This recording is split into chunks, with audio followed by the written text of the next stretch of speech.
আমরা এই পৃথিবীতে একটা নির্দিষ্ট সময়ের জন্য এসেছি। আল্লাহ সেই সময়টা আমাদেরকে বেঁধে দিয়েছেন। সেখান থেকে প্রতিদিন একটু একটু করে কমছে, আর আমরা খেয়াল করছি না। এই জীবনটাকে সুন্দরভাবে পার করার জন্য নানান মানুষ নানানভাবে চিন্তা করে। এই যে যেমন আমি পাগলামি করছি, কোনো ম্যাটেরিয়ালিস্টিক উপাদান আমাকে টানে না। এই যে আমার ফোনটা যে দেখে সেই বলে, কেন পাল্টাচ্ছি না? আমার ইচ্ছাই করে না আমি এটা পাল্টাই। মনে হয় যতদিন এটার কাজ করে যাচ্ছে করুক না, আমাকে কেন আপডেটেড থাকতে হবে ফোন নিয়ে?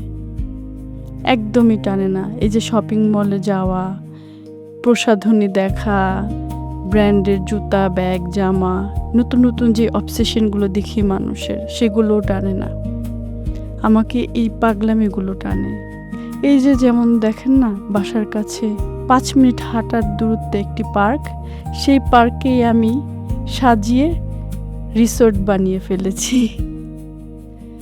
এই যে ওদের সাথে একটু সময় কাটানো, পরিবারের একটু আনন্দ দেওয়া, ওদের হাসি দেখা, এটাই কেন যেন আমাকে অনেক শান্তি দেয়। জীবন থেকে যে সময়গুলো হারিয়ে যায় সেগুলো আর ফিরে আসে না।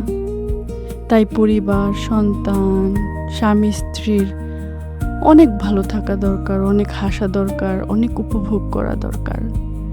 উপভোগ করার জন্য যে অনেক টাকা পয়সা লাগবে সেটা না, ইচ্ছা শক্তিটাই আসল। একটা সময় সন্তানরা বড় হয়ে যাবে, যে যার জীবন নিয়ে ব্যস্ত হয়ে যাবে। অল্প সময়ের জন্য বলতে একটা সময় সন্তানরা বড় হয়ে যাবে, যার যার জীবন নিয়ে ব্যস্ত হয়ে যাবে। এই অল্প সময়ে আমরা একসাথে আছি, সেই সময়টাকে যদি একটু সুন্দর রাখা যায়, যদি একটু ভালোবাসা দিয়ে সবাই মিলে মিশে থাকতে পারি। এই যে আমরা এক সময় একসাথে থাকবো না, এই কথা বলতে গিয়েও আমি ইমোশনাল হয়ে গিয়েছিলাম। এটাই তো জীবন, এটাই তো মায়া।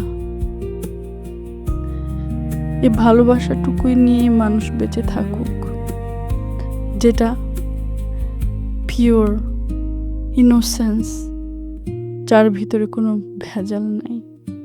যে মানুষ একদিন মাটিতে মিশে যাবে, তার তো মাটিতেই থাকা উচিত।